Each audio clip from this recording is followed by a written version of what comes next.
Планината Родопи крие една от най-древните и неразкрити тайни в света – тайната на трапецовидните скални ниши.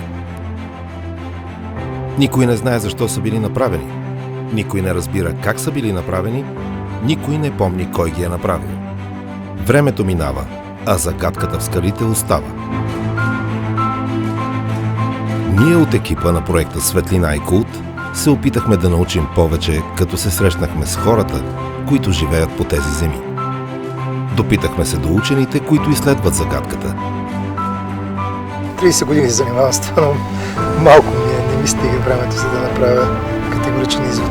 Но също така непоколебимо търсихме и собствени отговори. Достигнахме до най-недостъпните скали. Използвахме най-новите технологии, направихме открития, които ни развълнуваха. Май открих майката на всички ниши! С тях изненадахме нас самите, а и всички любопитни да разберат тайната. Добавихме една малка крачка по пътя към разкриването на голямата тайна на трапецовидните скални ниши.